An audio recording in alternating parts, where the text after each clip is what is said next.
위쪽 그림은 좀 기억에 가물가물하실 수 있는데 아래쪽 그림은 아마 기억나실 겁니다. 1년이 채 안 됐죠. 강남. 작년 8월 대치역입니다. 작년 8월 대치역이었었고요. 그 위에 있는 사진은 같은 대치역입니다. 같은 대치역이었었는데 곧 2011년이었습니다. 우리가 우면산 사태로 기억하고 있는 그때 사진이었었고요. 여기 조금 이제 수치적인 걸 갖다 집어넣으면 이제 아래쪽 사진 작년 8월에 있었을 때 여러분이 조금 더 기억을 더듬어 보시면 150년 만에 가장 많은 비가 왔다라고 얘기했거든요. 그런 기억이 혹시 있으실 겁니다. 있다고 가정을 하고 150년 전에 무슨 일이 있었느냐? 150년 전으로 돌아가면 작년에서 2022에서 150을 빼면 1907이죠. 1907년에 무슨 일이 있었는가 하면 그때부터 기상관측이 시작되었습니다. 대한민국은 1907년부터 기상관측이 시작됐죠. 만약 기상관측이 1907년이 아니고 1807년부터 시작됐으면 아마 언론에서는 250년 만에 가장 많은 비가 왔다고 했습니다. 그러니까 이 비는 대한민국에서 과연 몇 년 만에 한번 온 것인지 전혀 예상할 수 없는 우리 인간, 그러니까 이 대한민국에 살고 있는 사람들이 과거 역사로부터 봤을 때 기록으로 남아있는 것 중에서는 가장 많이 비가 옵니다. 이게 통계학적으로 수문학에서 통계 분석을 해서 보면 500년에 한 번 올 수 있는 시간당 147mm가 쏟아졌는데요. 500년에 한 번 올 수 있는 그러면 이제 통계적으로 봤을 때 500년에 한 번 올 수 있는 비가 왔으니까 500년 전에는 비가 오지 말았어야 되고 500년 이후에도 이런 비는 오지 못할 것 같죠? 그런데 불과 11년 전에 2011년에 우면산 사태가 있었지 않습니까? 이때는 비가 117mm 정도 왔었는데요. 이게 150년 만에 한 번 올 수 있는 비라고 그때 했었습니다. 2011년에 이 비가 왔을 때 150년 만에 한 번 올 수 있는 비니까 이 수문학이나 이쪽에 하는 사람들은 깜짝 놀라면서도 이 데이터는 우리가 책에서만 이론에서만 존재하는 데이터라고 해서 학문하는 사람들은 흥분했었죠. 이런 데이터를 이제 구할 수가 없다. 내 평생 이런 데이터는 이제 만져볼 수가 없다라고 해서 데이터를 모았는데 불과 11년 만에 그 데이터들은 다 물거품이 됐습니다. 듣도 보도 못한 이런 강우가 다시 쏟아진 거죠. 자, 그러면 500년 만에 한 번 올 비가 올해 왔으니까 올해는 안 오겠네요? 한 300년은 지나야 오지 않을까요? 불과 11년 전에 왔었다니까요. 그럼 올 여름에 이런 비가 또 올지도 모릅니다. 아니면 천년 빈도의 비가 와서 상상도 못할 비가 쏟아질 수도 있죠. 통계적으로는 우리가 500년에 한 번 올 수 있는 비다 또는 150년에 한 번 올 수 있는 비다라고 하지만 실제로는 이 비가 언제 한 번 또 올지 알 수가 없습니다. 올여름에 2번이 온다고 해도 예를 들면 이거 약속 위반하냐? 500년에 한 번 오기로 해놓고 왜 1년에 2번씩 오는 거야? 그럴 수가 없다는 거죠.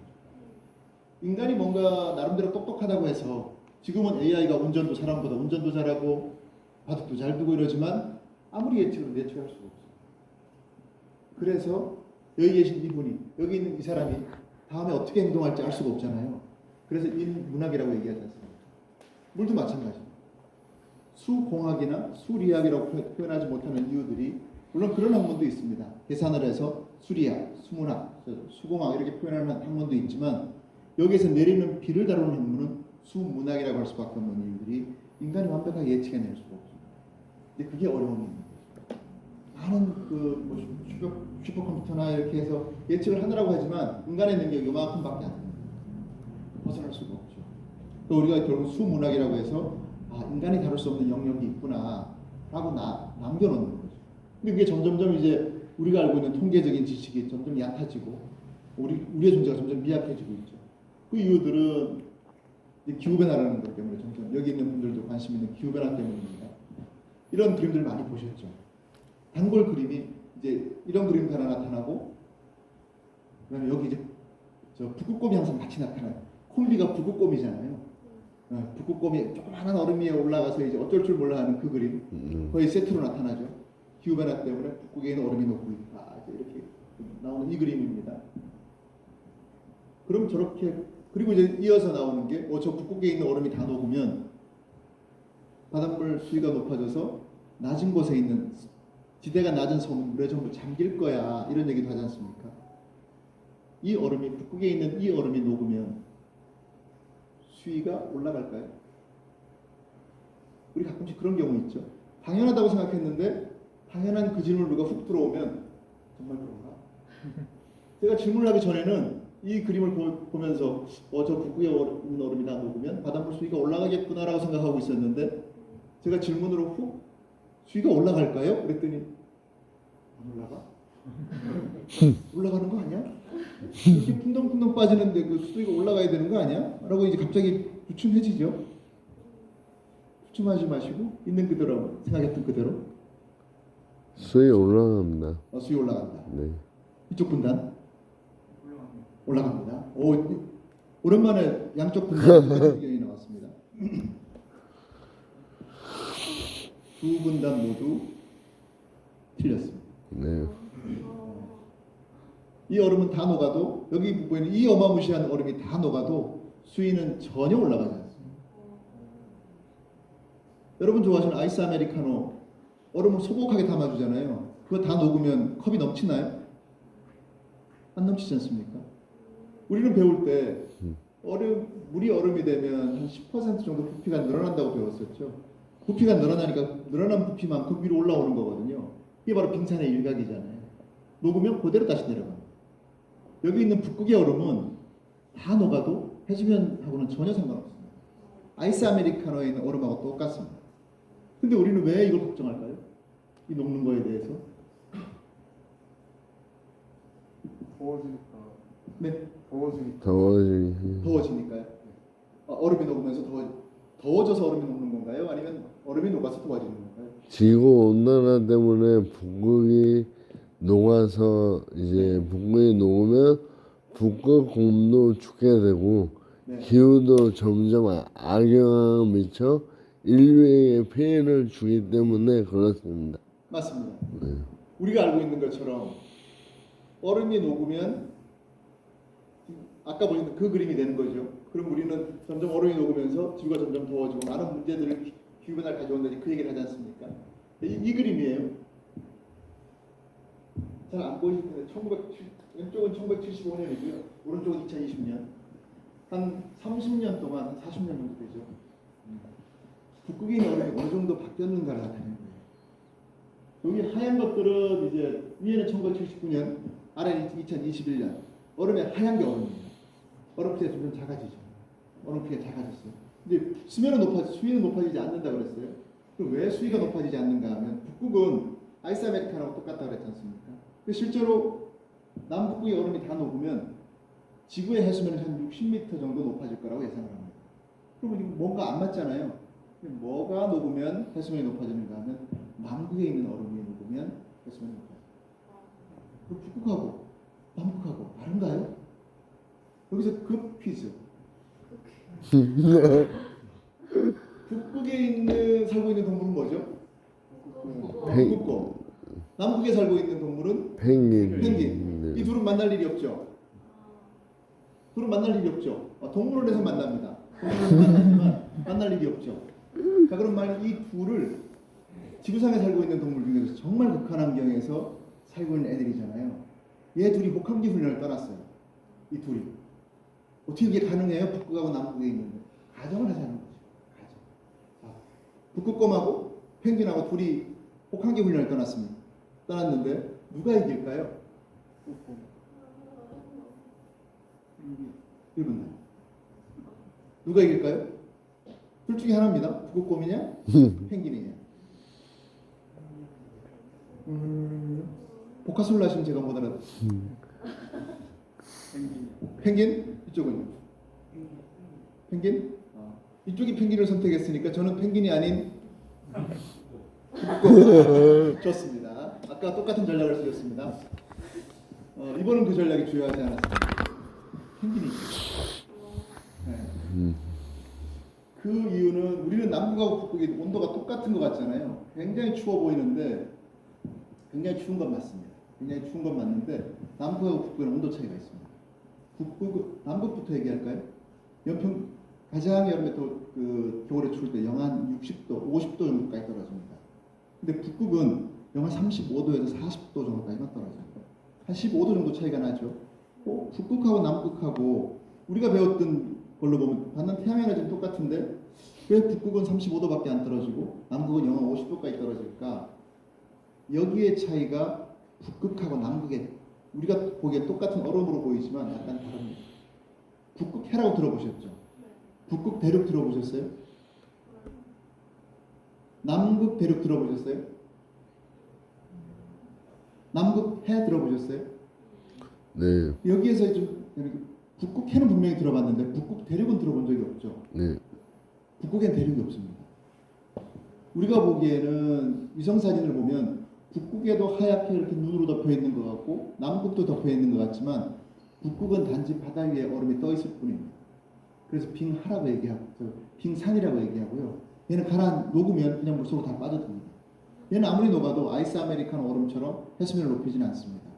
근데 문제는 땅 위에 있는 얼음입니다. 물론 북극 쪽에 그린란드나 아이슬란드 쪽에 있는 땅 위에 있는 얼음들이 녹으면 해수면이 올라가죠. 남극은 바다가 아니라 대륙입니다. 우리가 남극 대륙을 탐험한다고 그러죠. 남극 대륙. 거기 땅 위에 얼음이 있는 거예요. 빙하 또는 빙상이라고 얘기하는 얼음이 있는 거예요.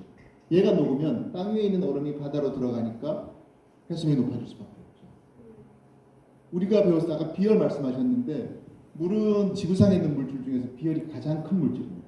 비열이 크다는 것은 온도를 올리기도 힘들고 내리기도 힘들다는 거죠. 그 지구의 온도 조절 기능을 지구에 이렇게 많은 물이 하고 있는 것처럼 우리 몸에도 70% 정도가 물이잖아요. 그래서 온도 조절을 해주는 거거든요. 그러면 남극에는 땅으로 되어 있으니까 물이 온도 조절을 할 수 있는 여지가 많지 않습니다. 그러니까 겨울에 많이 춥죠. 이에 비해서 북극은 물이 온도 조절을 해주기 때문에 영하 50도까지 떨어지지 않고 한 35도까지만 떨어져요. 북극의 얼음은 다 녹아도 해수면이 올라가지는 않습니다. 근데 우리가 북극의 얼음이 녹는 걸 걱정하는 이유는 해수면 때문이 아니고 다른 데 있어요. 그리고 이것 때문입니다. 여기 나와 있는 것처럼 그 북극의 얼음이 녹아서 위에 하얗게 이렇게 예를 들면 스크린만큼 이렇게 하얀 스크린이네요. 하얀 스크린 저게 전부 이제 얼음이었다고 생각하겠습니다. 그 얼음이 점점 녹아서 한 절반 정도가 사라졌습니다. 그럼 이 스크린의 절반 정도가 검푸른 바다로 바뀌겠죠. 해수면은 1m도 높아지지 않아요. 해수면 걱정하지 않으셔도 돼요. 뭘 걱정해야 되는가 하면 하얀 눈으로 덮여 있던 것들이 검푸른 바다로 바뀌면 햇볕을 훨씬 많이 받겠죠. 과거에는 반사했던 햇볕들이 하나둘 바다에 쌓이기 시작합니다. 그러면 기존에 가지고 있던 태양 에너지를 받는 지구의 태양 에너지 그 플러 마이너스가 조금씩 달라지죠. 바다가 조금씩 따뜻해지기 시작합니다. 바다가 따뜻해지니까 얼음은 점점 빨리 녹기 시작하죠. 그렇게 되면 이제 우리는 이 기후변화의 원인이 이산화탄소 때문이라고 하잖아요. 이산화탄소는 차가우면 차가울수록 더 물에 더 많이 녹잖아요. 우리가 콜라 같은 경우에 시원한 콜라는 땄을 때 칙 소리가 좀 덜 나는데 따뜻한 콜라는 땄을 때 거의 폭발하듯이 올라오지 않습니까? 이게 기체는 차가우면 차가울수록 많이 녹거든요. 바닷물이 점점 따뜻해지니까 이산화탄소가 녹질 못해요. 이산화탄소는 점점 많아져요. 그리고 온도가 더 올라가니까 얼음은 더 빨리 녹아요. 얼음이 녹아지니까 하얀 얼음이 검푸른 색으로 바뀌면서 지구가 점점점 따뜻해지는 과정이 오는 거죠. 해수면 상승의 문제가 아니고요. 전혀 다른 영향으로 나타납니다. 그게 우리가 지구 이 얼음이 녹을 때 걱정하는 이유거든요. 이 그래프는 이제 어떤 분들은 그러시는 분도 있어요. 이 그래프는 이제 빨간색하고 파란색 그래프를 보면 하나는 우리 지구에 있는 온도가 오르락내리락 옛날 빙하기도 있다가 또는 좀 따뜻해지기도 했다 그런 변화가 있었잖아요. 네. 그게 이제 여기에 보면 아래쪽이 이제 온도라고 보시면 돼. 빨간색이 온도고요. 위에 파란색은 이산화탄소 농도입니다. 이 두 개 그래프가 같이 가죠. 이산화탄소 농도가 올라가면 온도도 올라가고 이산화탄소 농도가 낮아지면 지구의 온도도 낮아진다 이렇게 볼 수 있습니다. 오르락내리락 하니까 혹자들은 지구의 온도가 올라갔다 내려갔다 하는 거는 한 몇만 년 주기로 그냥 바뀌는 주기설일 뿐이야. 그리고 지금 지구의 온도가 따뜻해지는 것도 그 주기설 중에서 올라가는 주기에 있을 뿐이야. 또 한 몇천 년 지나고 나면 온도가 다시 떨어질 거야. 여기 있는 것처럼 라고 얘기하는 분들이 있습니다. 근데 우리가 경계를 해야 될 부분은 여기 위에 보면 파란색 그래프가 제일 끝쪽으로 오면 갑자기 쭉 높아지죠. 대기 중에 이산화탄소 농도는 한 280 ppm 정도가 되는데요. 그게 적당하다고 보고 있는 농도가 이제 280 정도인데 그게 지금 너무 400 가까이 됐습니다. 최근에. 근데 과학자들은 320을 넘어가면 위험하다. 이게 마치 문지방 같아서 320을 넘어가면 돌이킬 수 없는 변화들이 나타난다고 걱정을 했는데 320은 벌써 한참 전에 넘었어요. 400 가까이 가 있어요. 이런 문제들이 나타나니까 이제 많은 사람들이 걱정을 하고 있는 거죠. 아까 얼음을 얘기했는데요. 얼음이 녹으면서 어떤 문제가 나타나는가 하면, 자, 손흥민 선수 아시죠? 손흥민 선수 유럽 축구를 보면서 혹시 느끼는 점 뭐가 있을까요? 저는 두 가지 느꼈습니다. 하나는 정말 공을 잘 찬다. 또 하나는 쟤들이 그렇게 추울 때 공을 찰까? 생각해 보세요. 지금 차고 있거든요. 그리고 축구할 때 보면 눈발이 펄펄 날리는데 공을 차고 있거든요. 왜 쟤들은 저렇게 딱 좋은 날씨 나타나두고 저기 추울 때 공을 찰까? 공을 찰 수 있는 날씨가 되기 때문에. 그러면 우리가 배웠을 때緯도가 낮아지면 남쪽으로 내려갈수록 따뜻해진다고 보면 영국은 서울보다 한참 남쪽에 있어야 될 것 같죠? 아닙니다. 이 지도를 보시면 사할린이 어디쯤에 있는가 하면 여기 사할린이고요. 캄차카반도라는 곳입니다. 거기하고 비슷한緯도로 굉장히 높은 곳에 있습니다. 근데 영국의 평균 온도는 겨울에 평균 온도는 우리보다 훨씬 따뜻합니다. 그 이유는 바로 이 해류 때문입니다. 주황색 해류가 난류거든요. 대서양 쪽에서 올라오는 따뜻한 난류가 따뜻하게 해주는 거죠.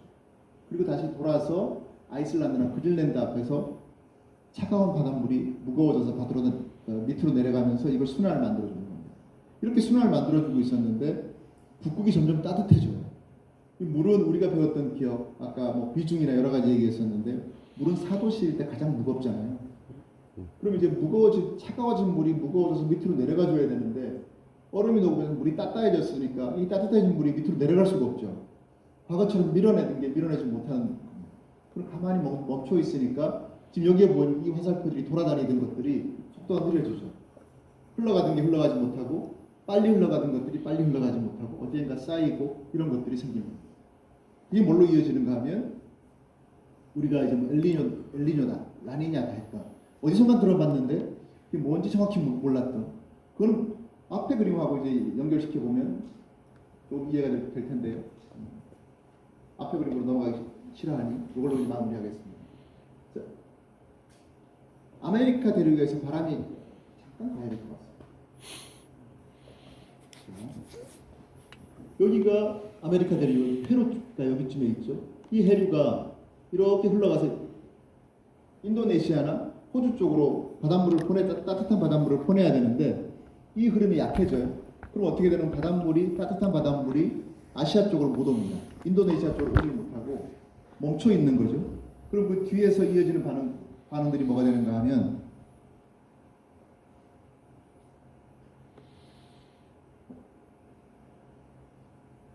따뜻한 바닷물이 인도네시아로 넘어와서 따뜻한 바닷물에 증발이 일어나서 인도네시아에서 많은 비가 와야 되는데 그게 제대로 가지 못해요. 그럼 인도네시아에 비가 안 내려요. 그게 몇 년 전에 호주나 인도네시아에 대형 산불이 났던 것들이 비가 와야 되는데 비가 오지 않아서 대형 산불이 난다고 그랬지 않습니까? 이런 것들 때문이죠.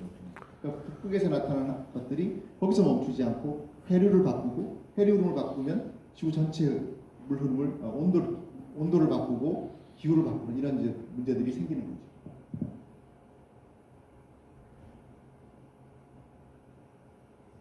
이게 이제 그 설명을 드리는 거고요. 한번 가보겠습니다. 4시간 6km. 뭘까요, 얘는? 4시간 가보기. 예? 가보기. 뭔가 걸어가는 속도인 것 같기도 하고 하루에 4시간, 하루에 6km. 운동하는 거리인가? 가보기. 꾸준히 운동을 하는 거리인가 보다도 생각할 수 있죠. 이 시간과 거리는 아프리카 이쪽에 물이 부족한 국가에 사는 어린애들이 하루에 물을 깃기 위해서 걷는 거리와 소요되는 시간입니다. 하루에 4km씩 걷고 하루에 6km씩 걷고요.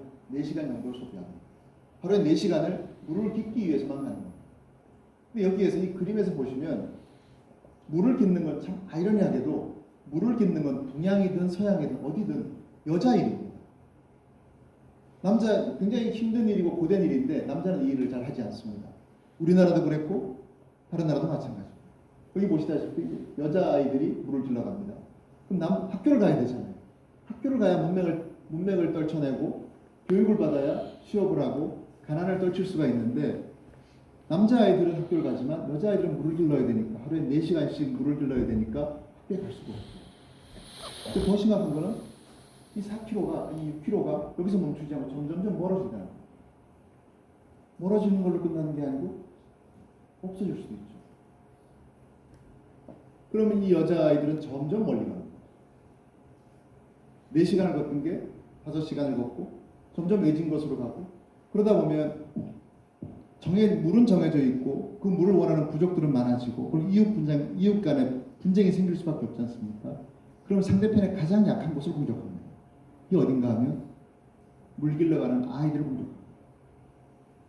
성폭행을 하고 이런 것들이 계속 이 과정에서 빚어지는 일이죠.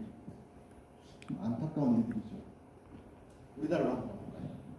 우리나라는 이렇게 물 사정이 아주 어렵거나 그러진 않았습니다. 근데 우물가에서 물을 길러오는 것은 똑같은 여자들의 몫이었습니다. 이건 김홍도의 우물가라는 그림입니다.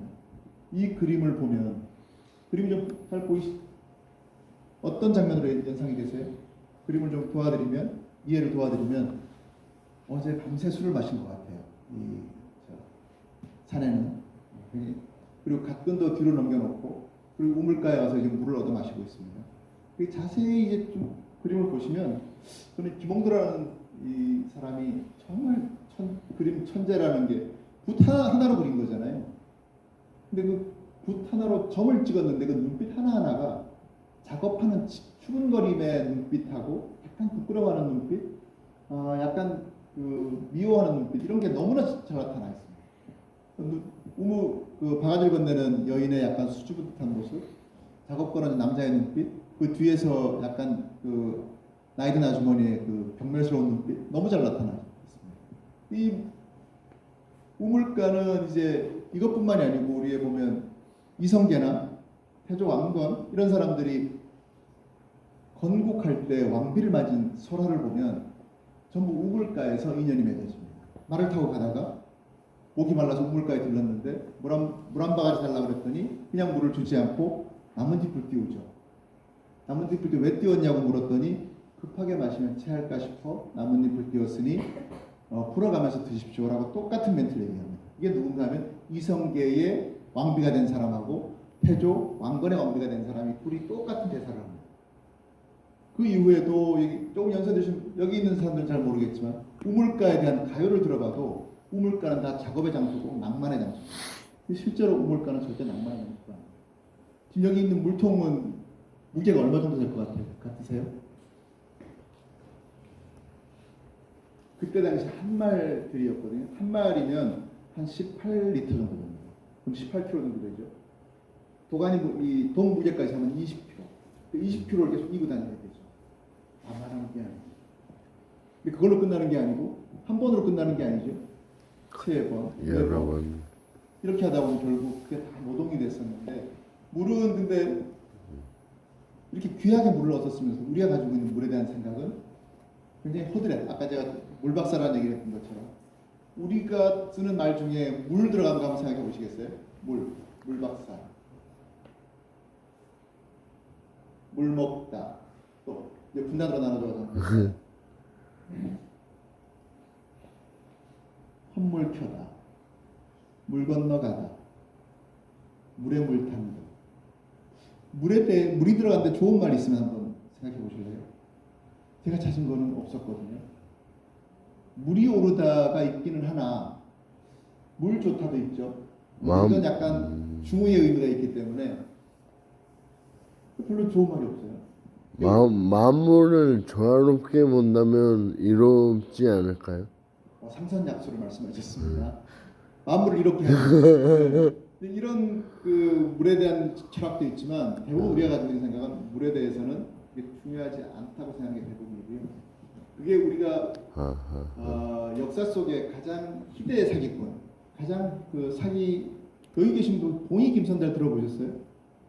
안 들어보신 분도 계시더라고요. 제가 좀 젊은 친구들한테 얘기했더니 봉이 김선달을 모르는 분도 있더라고요. 희대의 사기꾼인데 이 사람이 사기친 대상이 물입니다. 대동강 물을 팔아먹었다고 이제 희대의 사기꾼이 됐는데 그 물을 그 사기를 사기를 칠 대상이 많았을 거 아닙니까?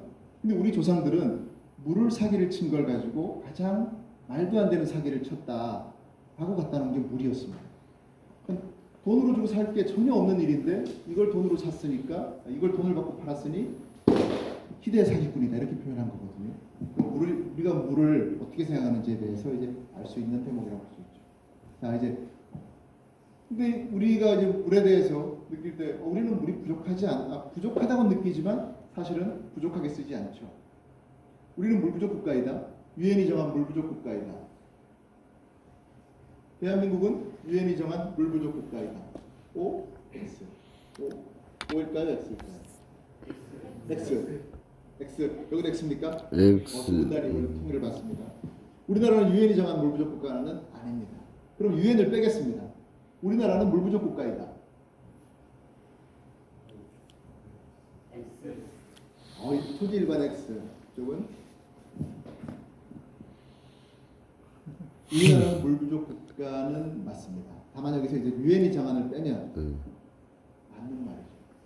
그러니까 원래 유엔이 정하진 않았고요. 국제 PAI라고 하는 미국에 있는 사설 연구소가 전 세계를 물 스트레스 국가, 물 풍요 국가라고 분류를 했고 대한민국이 물 스트레스 국가로 분류가 됐고요. 그 자료를 유엔이 인용을 하고 유엔의 그 보고서가 대한민국으로 들어오는 과정에서 유엔이 정한 물 부족 국가다라고 표현했죠. 실제로는 유엔이 정하진 않았지만 우리나라가 과연 물이 부족하냐, 물 스트레스 국가냐, 물 스트레스 국가는 맞습니다. 네. 우리는 수돗물을 사용하는 과정에서 물이 부족하다고 잘 못 느끼지만 실제로는 물이 부족한 게 사실이고 지금도 이제 대한민국은 물 부족을 겪고 있죠. 그렇게 내려가고 있습니다. 지구에 대한 모습인데 우리는 지구라고 하잖아요. 우리는 땅 위에 살고 있으면서 이름을 지었으니까 지구라고 했지. 아마 여러분이 외계인으로 UFO를 타고 가다가 이런 지구의 모습을 봤다. 이름을 붙여라. 그럼 지구라고 붙였을까요? 수구라고 붙였을까요? 물 숫자인 수구, 땅 지자의 지구. 저는 수구라고 붙였을 것 같습니다. 땅을 대부분의 70%가 물로 되어 있기 때문에. 근데 여전히 우리는 물 부족을 느끼고 있죠. 그런 이유들은 여기서 보는 것처럼 물은 굉장히 많은데 그게 대부분 바닷물이에요. 이거 바닷물이고 97.4%, 97.5%가 바닷물이고요. 2.5%만 민물입니다. 근데 2.5%도 또 대부분은 빙하로 되어 있고요. 우리가 실제로 마실 수 있는 하천이나 호수에 있는 물은 10,000분의 1밖에 되지 않습니다. 10,000분의 1도 채 안 되죠. 그걸 나눠보면, 그걸 우리가 쉽게 이해를 하려고 그러면 소방차 중에서 가장 큰 소방차가 12,000리터짜리 소방차입니다. 그게 바닷물이라고 보면 거기에 3-2병, 1리터죠. 요만큼이 하천이나 호수에 있는 물이에요. 그럼 물은 많지만 우리가 많은 사람들이 물 부족을 겪고 있는 그 이유라고 보면 되겠습니다. 자, 이제 거의 이제 막바지로 가는데요. 작년 하반기부터 남부지방이 계속 가뭄입니다. 그럼 물이 부족하다고 계속 얘기하고 있죠. 물을 어디서 구해올 것인가, 어디서 구해올 것인가 고민하고 있는데 이 그래프는 뭘 말하는가 하면 우리가 정말 도시에 물이 없는가? 우리가 정말 구할 물이 없는가? 이걸 한번 던져본 겁니다. 첫 번째 그림은 하수처리장에서 나오는 물이 1년에 한 3억 톤 정도 됩니다. 어느 정도인지 감이 잘 안 되시죠? 소양댐이 29억 톤 정도 됩니다. 담수량, 최대 담수량이. 그럼 소양댐 3개 정도를 채울 수 있는 물이 하수처리장에서 나옵니다. 이 물을 어떻게 하느냐? 11% 정도만 쓰고 대부분 다 버립니다. 11%도 쓰는 용도가 정말 필요한 용도로 쓰지 않고 다른 용도로만 허드렛 물로 써버리고 다 버리게 되고요. 가운데 있는 건 유출 지하수입니다. 땅에서 뽑아 올리는 지하수가 아니고요. 건물을 깊이 파거나 지하철이 지나갈 때 우리는 못 느끼고 있지만 거기서는 지하수가 계속 나옵니다. 그럼 그 지하수를 뽑아다가 하천으로 계속 버립니다. 그 양이고요. 세 번째는 빗물에 대한 양입니다. 빗물을 모아놓는데 그 빗물을 제대로 쓰지 않고 대부분은 버린다는 거죠. 메스 실린더에 가득 채워져 있는 양은 우리가 쓸 수 있는 양인데 안에 좀 진한 파란색은 어느 정도를 쓰는가를 나타내는 겁니다. 별로 쓰지 않죠. 바닥에서 한 20% 채 쓰지 않고 대부분은 버립니다. 자, 이 물에 대한 관심이 많으셔서 여기 오셨을 텐데 어떤 그 물에 대한 관심이 많으실지는 조금 이따 질문에서 들어보도록 하고요. 최근에 이제 우리가 가뭄에 대한 고민들이 많으니까 제가 가뭄에 대한 문제를 한번 던져보겠습니다. 가뭄을 이기는 해법은 우리가 뭐가 있을까요? 여러분이 생각해 보실게요. 가뭄을 이기는 해법. 빗물 사용. 빗물 담수화 빗물을 쓴다. 그리고 바닷물을 이제 담수화 기계로 이제 염분을 제거한 다음에 식수로 쓰면은 네. 그래도 해결 방안 중 하나이지 않을까. 해수 담수화. 네. 아까 H2O 전문적인 얘기 나왔습니다. 해수 담수화가 나왔고요. 또 어떤 게 가능할까요?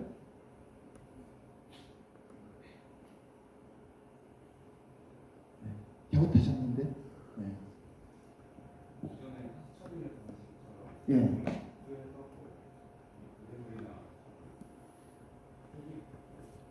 오염물질을 제거하고, 예. 하수 처리수를 재이용하는 방법, 여러 가지 방법들이 있습니다. 이 그래프 저 위에 있는 거는 그 우리나라에서 매년 써야 되는 물이 여기 있는 것처럼 372억 톤 정도 됩니다.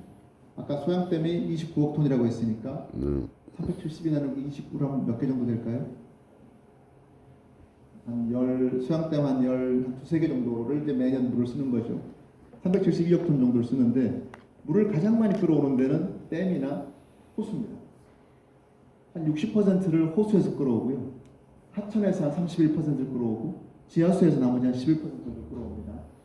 이렇게 372톤을 만들었죠. 그 372톤을 어디에 쓰는가 하고 봤더니 가장 많이 쓰는 데는 농업용수입니다. 41%, 그다음 유지용수. 하천에 물이 흘러가야 될 거 아닙니까? 최소한. 그 흘러가는 양이 33%고요. 생활용수, 우리가 먹는 생활하면서 쓰는 용수가 한 20%고 나머지가 공업용수입니다. 이렇게 372톤이 딱 이제 아기가 맞는 거죠. 이제 가뭄이 들었습니다. 어디에선가 물을 더 만들어 오거나 아니면 물을 적게 써야 되죠. 제일 아래쪽에서 적게 쓸 만한 물이 있을까요?